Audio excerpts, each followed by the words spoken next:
Shalom. Devosi 1 Raja-Raja 21 ayat 1 sampai yang ke-16. Demikian firman Tuhan. Sesudah itu terjadilah hal yang berikut. Nabot orang Yezreel mempunyai kebun anggur di Yezreel di samping istana Ahab raja Samaria.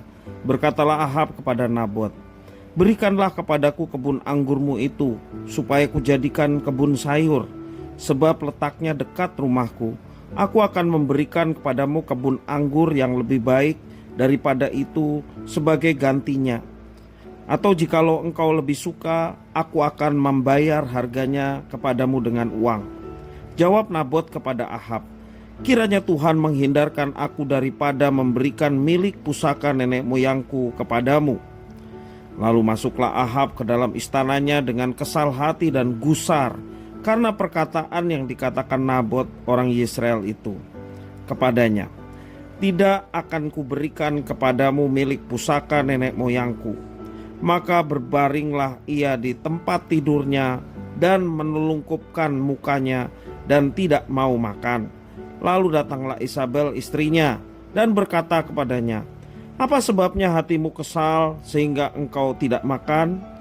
Lalu jawabnya kepadanya, "Sebab aku telah berkata kepada Nabot orang Yezreel itu, berikanlah kepadaku kebun anggurmu dengan bayaran uang, atau jika engkau lebih suka, aku akan memberikan kebun anggur kepadamu sebagai gantinya."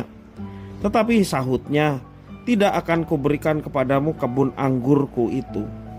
Kata Isabel istrinya kepadanya, "Bukankah engkau sekarang yang memegang kuasa raja atas Israel?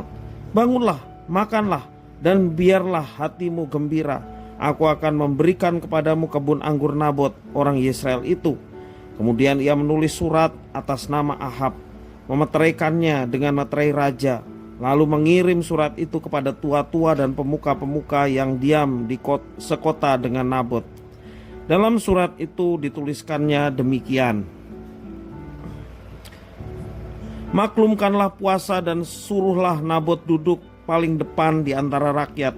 Suruh jugalah 2 orang dursila duduk menghadapinya, dan mereka harus naik saksi terhadap dia dengan mengatakan, 'Engkau telah mengutuk Allah dan Raja.' Sudah itu bawalah dia keluar dan lemparilah dia dengan batu sampai mati." Orang-orang sekotanya, yakni tua-tua dan pemuka-pemuka yang diam di kota itu, melakukan seperti yang diperintahkan Isabel kepada mereka, seperti yang tertulis dalam surat yang dikirimkannya kepada mereka. Mereka memaklumkan puasa dan menyuruh Nabot duduk paling depan di antara rakyat.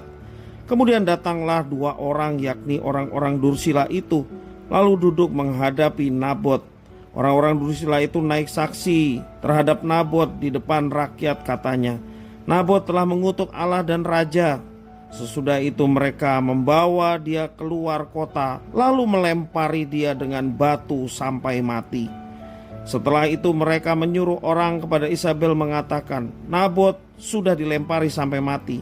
Segera sesudah Isabel mendengar bahwa Nabot sudah dilempari sampai mati, berkatalah Isabel kepada Ahab, "Bangunlah, ambillah kebun anggur Nabot orang Yezreel itu menjadi milikmu, karena Nabot yang menolak memberikannya kepadamu dengan bayaran uang sudah tidak hidup lagi, ia sudah mati." Segeralah sesudah Ahab mendengar bahwa Nabot sudah mati, ia bangun dan pergi ke kebun anggur Nabot orang Yezreel itu untuk mengambil kebun itu menjadi miliknya. Demikian firman Tuhan. Ada seorang pemuda mengeluhkan beratnya permasalahan yang sedang dihadapinya. Ayahnya kemudian mengambil koin dan memintanya memegang koin itu dengan tangan terlentang ke depan. Kemudian ayahnya bertanya, "Bagaimana ukurannya?" tanya ayahnya. "Kecil sekali, ayah," jawabnya. "Sekarang dekatkanlah koin itu ke matamu." "Bagaimana ukuran?" tanya ayahnya kembali. "Semakin mendekat koin itu tampak semakin besar," jawabnya. "Seperti itu jugalah sebuah masalah, anakku," kata ayahnya. "Apabila kita terus-menerus memusatkan perhatianmu kepadanya, ia akan tampak semakin besar, bahkan menguasai hidup kita." Begitu negosiasinya mengenai kebun anggur milik Nabot tidak disetujui, Ahab menjadi uring-uringan. Ia lalu membaringkan dirinya di tempat tidur, menelungkupkan mukanya dan tidak mau makan. Kita mungkin berpikir betapa sepelenya masalah Ahab dibanding seluruh harta kekayaannya sebagai seorang raja. Sebuah kebun anggur milik Nabot itu tentu tidak ada artinya. Masalahnya adalah cara pandang Ahab. Ketimbang merentangkan tangannya, Ahab memilih mendekatkan tangan berisi koin keinginan itu ke matanya. Akibatnya keinginannya membesar, menguasai dirinya, sehingga Ahab membiarkan Isabel istrinya yang licik itu melakukan tindakan keji terhadap Nabot, pemilik kebun anggur. Tidak ada di dunia ini kehidupan tanpa masalah. Namun, tidak ada pula kehidupan yang hanya berisikan masalah. Merana atau bahagia, semua itu bergantung bagaimana kita memperlakukan koin-koin permasalahan di tangan kita. Akankah kita mendekatkan koin-koin itu kemudian membiarkannya menguasai kehidupan kita? Ataukah kita merentangkan tangan kita supaya Tuhan bisa mengambil alih? Pilihan ada di tangan kita. Tuhan Yesus memberkati.